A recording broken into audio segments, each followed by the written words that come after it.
Hello भाई, मैं हूँ एनसी जाट और आज हम बात करने वाले हैं गिनी पिग किस उम्र में जा कर के ब्रीडिंग करने लायक होते हैं। तो आज मैं मेल और फीमेल दोनों का बताने वाला हूँ कि मेल किस एज में जाके ब्रीडिंग करने लायक होती है और फीमेल किस एज में जाके ब्रीडिंग करने लायक होती है। इस टॉपिक पे मुझे कमेंट भी आ रहे थे, तो आज मैं इस टॉपिक पे डिटेल में आपको बताऊंगा, तो वीडियो को अंत तक देखें। और हाँ, चैनल को सब्सक्राइब ज़रूर कीजिए। और अगर यदि आपका भी किसी भी टॉपिक पे वीडियो चाहिए या कोई भी क्वेश्चन हो तो मुझे कमेंट करके भी बता सकते हैं, या फिर इंस्टाग्राम पे आप मुझे मैसेज कर सकते हैं।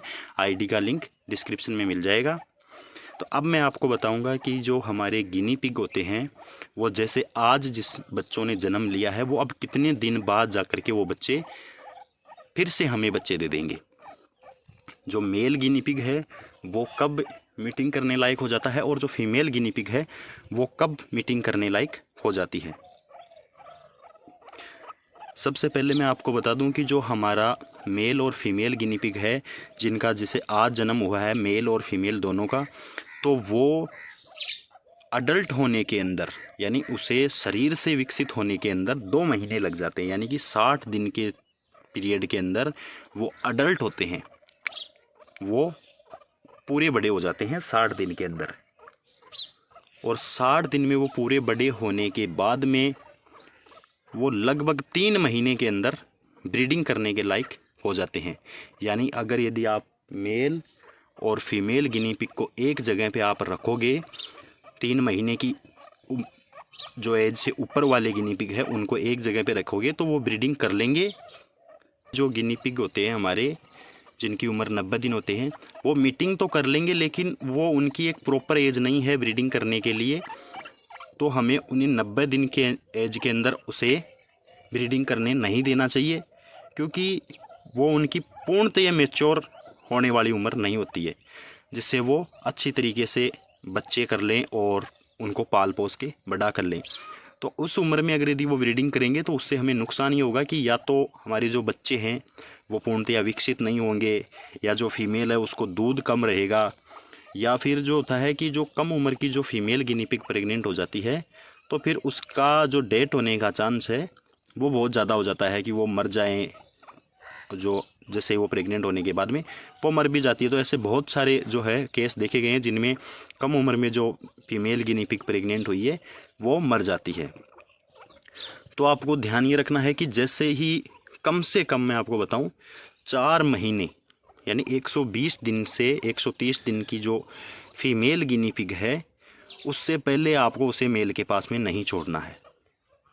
और हो सके तो आप उसको 5 महीने 6 महीने का या फिर 10 से 12 महीने का भी टाइम दे सकते हो, लेकिन कम से कम 4 महीने पहले तो आपको उसको किसी भी कीमत पे उसको प्रेग्नेंट नहीं करवाना है। मेल गिनी पिग से दूर ही रखना है, जिससे आपको नुकसान हो सकता है। या आप अगर यदि करवाना चाहो तो सही एज है, 5 से 6 महीने के अंदर आप करवा सकते हो, कोई उतनी ज़्यादा प्रॉब्लम नहीं होगी। या आप ज़्यादा टाइम देना चाहो तो ज़्यादा टाइम दे सकते हो।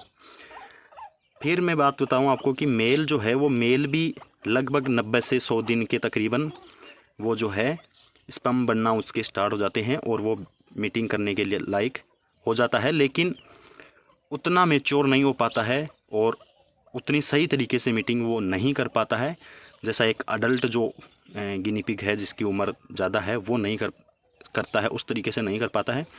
तो कम से कम आप 4 महीने जो है वो मेल गिनी पिग को भी दें, जिस पीरियड के अंदर वो अच्छी तरीके से मैच्योर हो पाए और एक अच्छी ब्रीडिंग आप जो है करा पाए। एक आप ध्यान रखें कि जैसे आप गिनी पिग का जो पैर लगाएं उस टाइम पे आप उनकी एज का ख़ास तौर से ध्यान रखें कि जैसे जो हम अगर यदि हम जैसे 5 महीने की फ़ीमेल यूज कर रहे हैं तो 5 महीने का ही आप या 6 महीने का ही आप मेल यूज करें।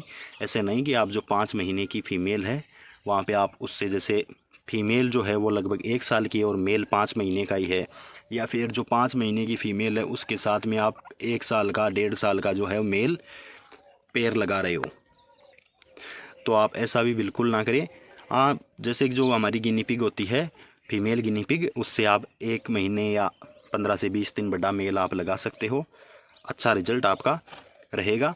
तो मैं आपको फिर से बता दूं कि जो हमारी गिनी पिग है वो 60 से 70 दिन के अंदर आकर के मेल और फीमेल दोनों ही अडल्ट हो जाते हैं और 3 महीने से ऊपर यानी कि 90 से 100 दिन से ऊपर होने के बाद में वो मीटिंग करने के लायक हो जाते हैं और मीटिंग करना शुरू भी कर देते हैं।